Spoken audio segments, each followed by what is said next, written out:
right, Chris, thank you for joining.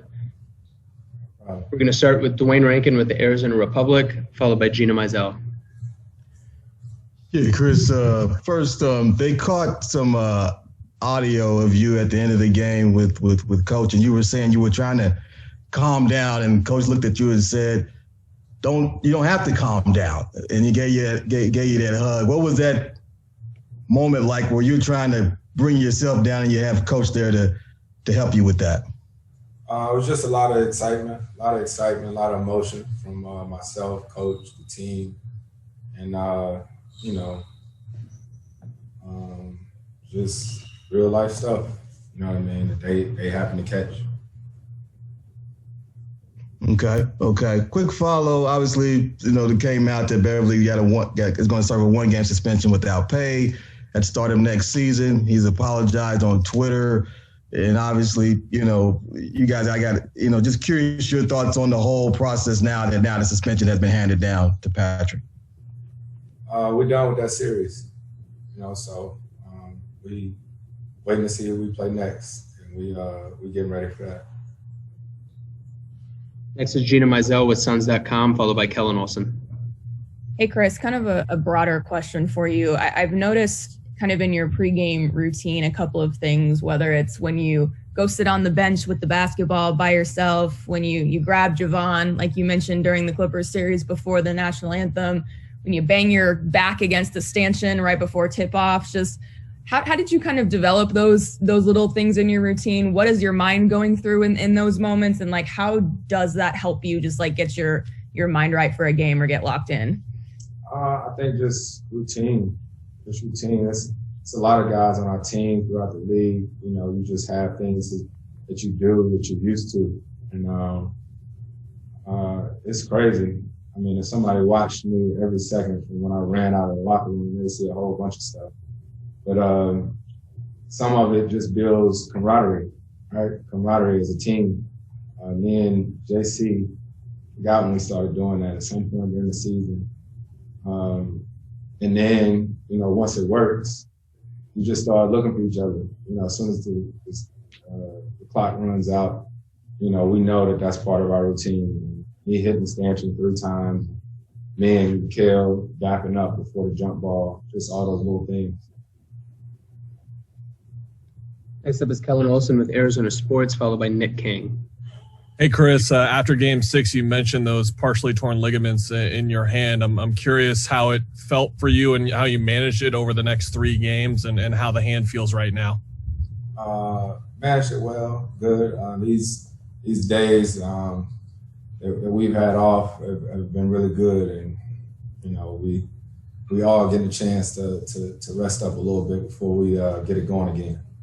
An unrelated follow-up with tonight's game, I'm sure you're going to be texting and calling with Monty. You mentioned doing that with Michael Malone back in New Orleans. How important has it been for you over your career to have that relationship with coaches where you're breaking down games even when you're not around the facilities? It's been great, not only, with coaches and stuff, but as a team.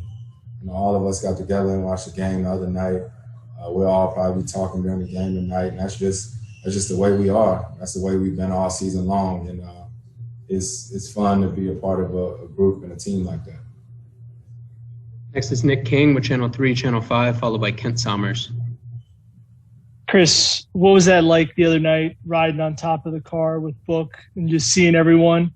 And just how long were you able to enjoy that moment that night? That night was special. We wanted to take a second and enjoy the accomplishment that we had as a team. And then after that, it was like, okay, cool. We still got work to do. I think we got a really good team, great leadership on our team where we understand that, we lock back in. That moment is over, and now it's on to the next. Next up is Kent Somers with the Arizona Republic, followed by Cameron Cox.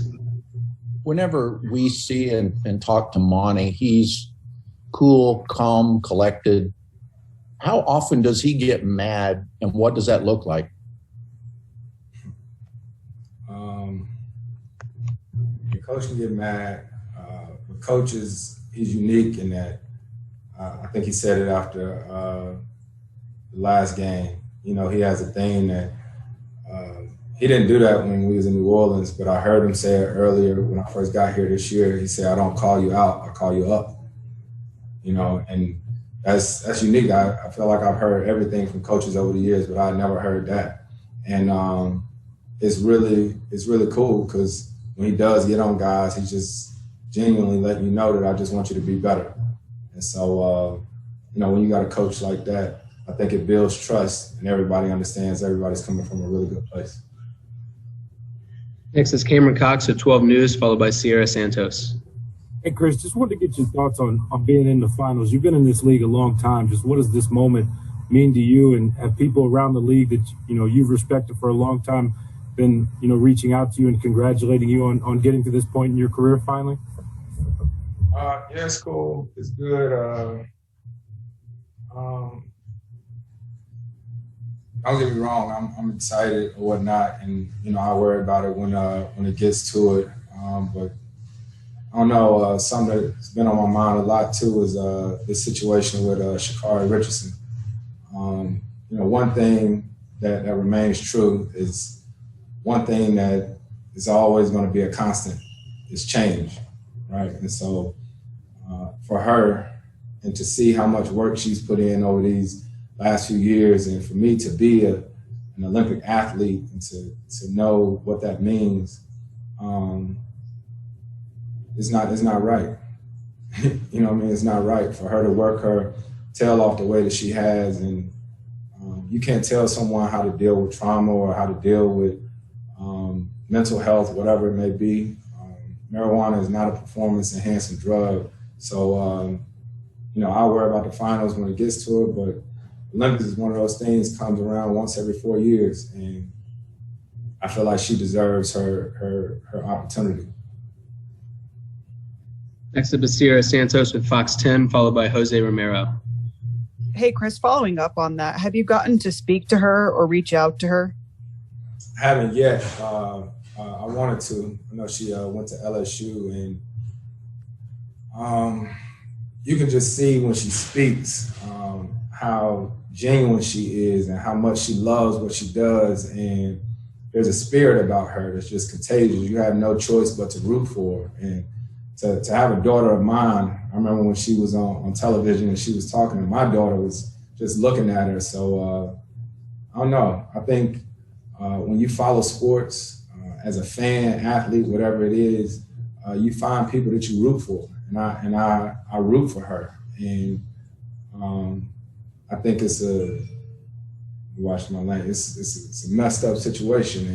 And, you know, the powers that be, whoever it is, they got to understand that change is inevitable. And to be a part of the union and with this league and to see how we've changed the way things work and the way things operate. And yeah, that is not right. We have time for three more. Next is going to be Jose Romero with the Arizona Republic, followed by Melissa Rowland. Hey, Chris. Just, you know, we know we're all aware of your, you know, the help that you provide and the influence you have with the younger guys on this team. And just your thoughts on Cam Johnson and what he's brought, what you've seen him do this year and even in the playoffs, how much he's grown. Cam's so good, man. We just got such a great group of guys. I watched Cam play when he was in college. He's really good friends with Kobe White, who I know well. And so before I got here, I asked Kobe all these questions about him, and Cam is better than I even thought. And I think the part that sucked for us is that he wasn't with us the other night when we won the game, but he's always with us. And it's such a luxury to have a guy like that on your team who, if he has a start, he cool with it. If he comes off the bench, he cool with it. And that's why we got a real team. Final two questions are Melissa Rowland with Fox Sports and Kirsten Susel. Hey, Chris. Have you ever seen another 24-year-old with the type of work ethic and maturity that Devin Booker has? Probably me when I was 24. You know, I'm just, I don't know. It's crazy with Book. I don't think about his age a lot. You know, I just think about him as a person, as a man, as a hooper. You know, he came into the league at a young age, so he's seen a lot of things. And so, you know, he may be 24, but he's a lot older in NBA years because it grew him up really fast. Final question is Kirsten Sousa with 12 News. Hey, Chris, you mentioned Monty's kind of mantra of not calling you out, calling you up. Wondering if your view on leadership, your style, what it takes to be a great leader has changed from being around Monty again or being around this team? I think what you learn is that in order to make a team go, it's okay to approach things differently. Everybody doesn't have to be the same, right? And I've learned that over the years. Like when I say I played with David West, who's one of my favorite teammates in my entire career, we approach things totally different. And I think that's what makes it work. Monty may come from the team from this angle. I may come from this angle. Book may come from this angle. As long as we all on the same page. And at the end of the day, you know somebody's heart. I think that's what we've had an opportunity to build over this season is trust and understand that no one has malicious intent. Everyone is on the same path and have the same goal. So, yeah, everybody's different. Thank you very much for your time, Chris. Thank you.